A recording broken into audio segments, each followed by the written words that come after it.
তো বন্ধুরা এই যে এখন খই পাক দিচ্ছি, মানে বুঝতে পারিনি যে ওর মধ্যে পড়ে যাবে, একবারে কড়াইয়ের মধ্যে পাক দিচ্ছি। এবার এটা তোমার দাদাভাই থাকলে পরে আমি গুড় ঢালি, ও পাক দিতে থাকি। এবার আমি না বুঝতে পারছি না ঠিকঠাক করছি কিনা।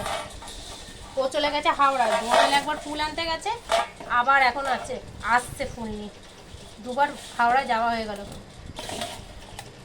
এইসবে এটা হলো, হয়ে গেলে এই পাঁচটা হয়ে গেছে, চিনি দিয়ে নামাবো। ওটা আমি দেখছি, এত গরম না, আমার ঠাকুরের সারাসই নেই। এই খবরের কাগজ হাতে নিয়ে ধরেছি, হাতে রাখতেও পারছি না বেশিক্ষণ। আগের বাড়ির থেকে এবারে সব কিছুই কিন্তু কম কম করছি। আগেরবার তোমাদের দাদাভাই ছিল, হাতে হাতে করে দিয়েছিল, এবারে কি করতে পারবে না, ওর দোকান সামলাবে না ঘর করবে, যেন আমাকে সব একা হাতে করতে হবে। আর দেখো সব পড়ে যাচ্ছে, সারা ঘরে পড়ে গেছে। ও ঠিক আছে।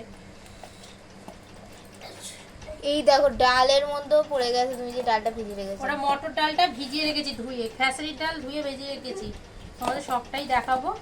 সকাল থেকে ভিডিও শুরু করতে পারিনি, কিছুই শেয়ার করতে পারিনি, এই দেরি হয়ে গেছে ঘর আর দোকান সামলাতে সামলাতে। আমার মনে হচ্ছে না গুড়টা কম পড়ে গেছে, বুঝতেও পারিনি গুড় কম পড়েছে না পাকটা কম হয়েছে, আমি বুঝতে পারছি না। পাক খাচ্ছে না তার জন্য। এই যে হয়েছে হয়েছে হয়েছে হয়েছে হয়েছে